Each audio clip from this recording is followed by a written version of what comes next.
नमस्कार साଙ୍ଗमाने जय श्री जगन्नाथ। आज तो जानिबा कठोर लागिपारे किंतु निराट सत्य कथा आपनक जीवन को परिवर्तन करदेव। आजिकल संपर्क बजाय रखा हेले हृदय रे प्रेम, मन रे सहनशीलता एवं पॉकेट रे प्रचुर टंका रहिबा निहाती जरूरी। जार कौन ग्यारंटी नहीं तार नाम हेउछि जीवन एवं जार पूर्ण ग्यारंटी अछि तार नाम हेउछि मृत्यु। यह हेउछि निराट सत्य कथा।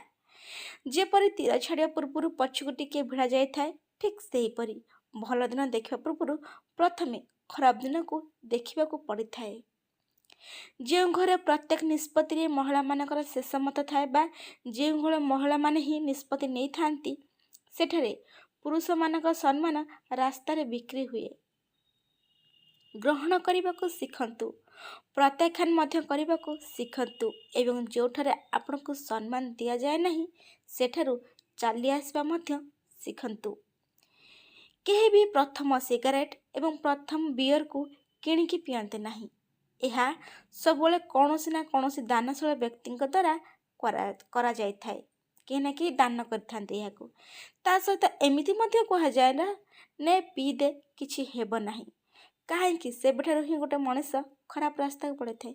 कहीं गोटे भल जिनस कम आम शिखेबानी गोटे खराब जिनस शिखेबा। जदि पारुछंती भल जिनस शिखंतु, भल बाट को नियंतु। जो माने निजर दुर्बल भाई भौणी मानक समर्थन करिया परिवर्ते एठाकू सेठाकू दान करती सेमानकर दान व्यर्थ हो जाए थाए। सतरे सांग माने निजर भाई भौणी मानक आग दान करंतु, तांको समर्थन करंतु।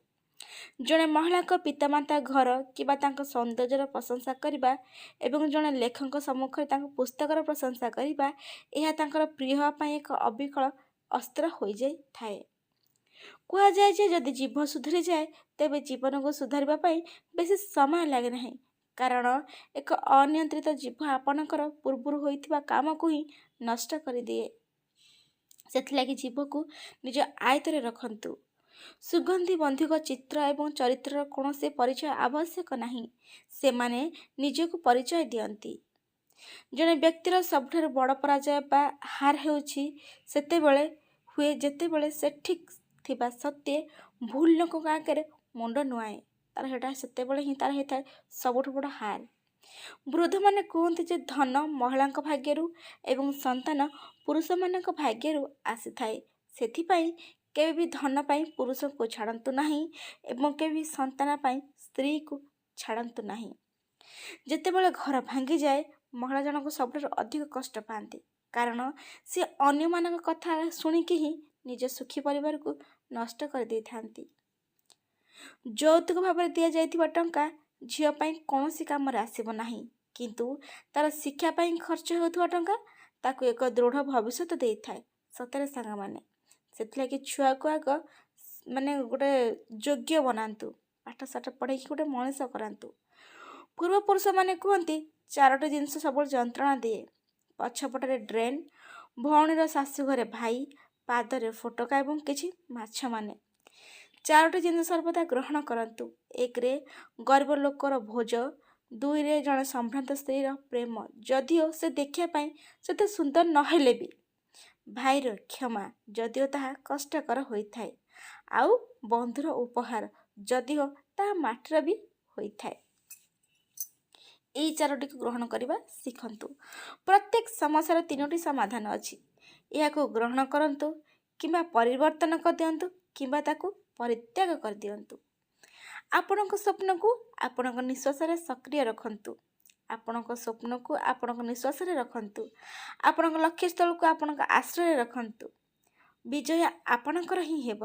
केवल आपणक लक्ष्य को आपणक आखि रखंतु, देखिबे निश्चय आपण विजय हेबे। प्रेम एवं बंधुता हृदय होइथाए, स्वार्थपर उद्देश्य नुहे।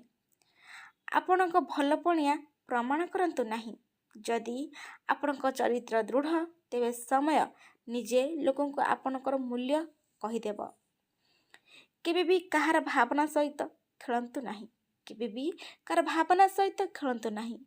आपण एही खेल जीति पारंती, किंतु एहा मध्य सत्य जे आपण सेही व्यक्ति ठारू सबुदिन पाई हारी जिवे।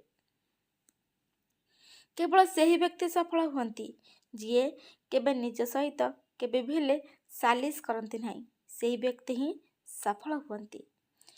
ଅହଙ୍କାର ଏବଂ ଭୁଲ ବୁଝାମଣା ଜଣେ ବ୍ୟକ୍ତିଙ୍କୁ ଗୁରୁତ୍ୱପୂର୍ଣ୍ଣ ଜିନିଷ ଗୁଡ଼ିକରୁ ଦୂରେଇ ରଖେ। ଅହଙ୍କାର ଏବଂ ଭୁଲ ବୁଝାମଣା ଜଣେ ଗୁରୁତ୍ୱପୂର୍ଣ୍ଣ ବ୍ୟକ୍ତିଙ୍କୁ ବହୁତ ଜିନିଷରୁ ଦୂରେଇ ରଖେ। ଭୁଲ ବୁଝାମଣା ସତ୍ୟ କହିପାରେ ନାହିଁ ଏବଂ ଅହଙ୍କାର ସତ୍ୟକୁ ଦେଖିବାକୁ ଦିଏ ନାହିଁ। ଯଦି ଆପଣ କଠିନ ପରିଶ୍ରମ କରନ୍ତି ତେବେ ଆପଣ ଟଙ୍କା ରୋଜଗାର କରିବେ। ଯଦି ଆପଣ ଧୈର୍ଯ୍ୟବାନ ହୁଅନ୍ତି ତେବେ ଆପଣଙ୍କ କାମ ହେବ। ଯଦି ଆପଣ ମିଠା କଥା କହିବେ ତେବେ ଆପଣଙ୍କ ସ୍ୱୀକୃତି ପାଇବେ ଏବଂ ଯଦି ଆପଣ କାହାକୁ ସମ୍ମାନ କରିବେ ତେବେ ଆପଣଙ୍କ ନାଁ ପାଇବେ। ଯେଉଁ ଲୋକମାନେ ହୃଦୟରେ ବହୁତ ଭଲ ହୋଇଥାନ୍ତି ସେମାନେ ସୁଖ ବେଳେ ଆସନ୍ତୁ କି ନ ଆସନ୍ତୁ ସେମାନେ ଦୁଃଖରେ ନିଶ୍ଚୟ ଭାବରେ ଆସିଥାନ୍ତି। ଦୁଃଖ ସମୟରେ ସେମାନେ ନିଶ୍ଚୟ ଭାବରେ ଆସିକି ଆପଣଙ୍କ ପାଖରେ ଛିଡ଼ା ହୋଇଥାନ୍ତି। ଯେତେବେଳେ ଜଣେ ବ୍ୟକ୍ତିର ସ୍ୱାର୍ଥ ପୂରଣ ହୋଇଯାଏ ନା ସେ କେବେ ବି ହେଲେ ଆପଣଙ୍କ ସହିତ କଥାବାର୍ତ୍ତା ବନ୍ଦ କରିଦେବ, ଦେଖା ତ ବହୁତ ଦୂରର କଥା। ଯେତେବେଳେ ଜଣେ ବ୍ୟକ୍ତିର ସ୍ୱାର୍ଥ ପୂରଣ ହୋଇଯାଏ ନା ସେ ଆପଣଙ୍କ ସହିତ କଥାବାର୍ତ୍ତା ବନ୍ଦ କରିଦିଏ, ଆପଣଙ୍କୁ ଭେଟିବା ତ ବହୁତ ଦୂରର କଥା। ଯଦି ପାଣି ଶାନ୍ତ ହୋଇଯାଏ ନା ତେବେ ଗଭୀରତା ସହିତ ମଜା କରନ୍ତୁ ନାହିଁ। ଉପଯୋଗୀ ସୂଚନା। ବୃଦ୍ଧାବସ୍ଥା ଜଣେ ପିତାକୁ ଏତେ ଦୁର୍ବଳ କରେ ନାହିଁ ଯେତେ ତାଙ୍କ ପିଲାମାନଙ୍କର ମନୋଭାବ ତାଙ୍କୁ ଦୁର୍ବଳ କରି ଦେଇଥାଏ। ଯେତେବେଳେ ଆପଣ କାହା ବିଷୟରେ ଭାବନ୍ତି ଯେ ହଁ ଏଇ ବ୍ୟକ୍ତି ଭଲ, ସେତେବେଳେ ତାର ପ୍ରକୃତ ରୂପ ସେ ଦେଖାଇ ଦେଇଥାଏ। କଠିନ ପରିଶ୍ରମ କରି ଚାଲନ୍ତୁ। ଏଥିପାଇଁ ସମୟ ଲାଗେ କିନ୍ତୁ ସମୟ ନିଶ୍ଚିନ୍ତ ଭାବରେ ବଦଳିବ। ସେଥିଲାଗି ନିଜର କଠିନ ପରିଶ୍ରମ କରି ଚାଲନ୍ତୁ। ଦେଖିବେ ଦିନେ ଆପଣ ନିଶ୍ଚୟ ଭାବରେ ସଫଳ ହେବେ। ମୋର ମହାଦେବ କୁହନ୍ତି ଯେ ବାଧାବିଘ୍ନ ସହିତ ଲଢ଼ିଲେ ସମସ୍ତ ରାସ୍ତା ଖୋଲିଯିବ। ଅଟଳ ରହିଲେ ସବୁ କିଛି ହାସଲ କରିହେବ। ସତରେ ସାଙ୍ଗମାନେ, ବାଧାବିଘ୍ନ ସହିତ ଲଢ଼ିଲେ ସବୁ ରାସ୍ତା ଖୋଲି ହେଇଯିବ। ଆଉ ଆପଣ ଜିଦ୍ଦିରେ ଅଟଳ ସହିତ ସବୁ ଜିନିଷ କାମ କଲେ ଦେଖିବ ନିଶ୍ଚୟ ହାସଲ ହେବେ। ଯଦି ସମ୍ପର୍କ ହୃଦୟରେ ହୁଏ ତେବେ ମନ କେବେ ବି ହେଲେ ସନ୍ତୁଷ୍ଟ ହୁଏ ନାହିଁ। ଆପଣଙ୍କ ଶବ୍ଦ ଆପଣଙ୍କ ବିରୁଦ୍ଧରେ ଏକ ଅସ୍ତ୍ର ଭାବରେ ବ୍ୟବହାର ହୋଇପାରେ। ତେଣୁ ସବୁବେଳେ ଆପଣଙ୍କ ଜିଭକୁ ନିୟନ୍ତ୍ରଣରେ ରଖନ୍ତୁ। ସତରେ ସାଙ୍ଗମାନେ, ଆପଣଙ୍କ ଜିଭକୁ ସବୁବେଳେ ନିୟନ୍ତ୍ରଣରେ ରଖନ୍ତୁ। ସମସ୍ତଙ୍କ ସହିତ ମିଠା କଥା ହୁଅନ୍ତୁ ନାହିଁ। ମିଠା କହିବା ଭଲ କିନ୍ତୁ ସବୁରି ମିଠା ହେବା ଆପଣଙ୍କ ପାଇଁ ବହୁତ କ୍ଷତିକାରକ ହୋଇଥାଏ। ସେଥିଲାଗି ସବୁଠି ମିଠା କଥା କୁହନ୍ତୁ ନାହିଁ।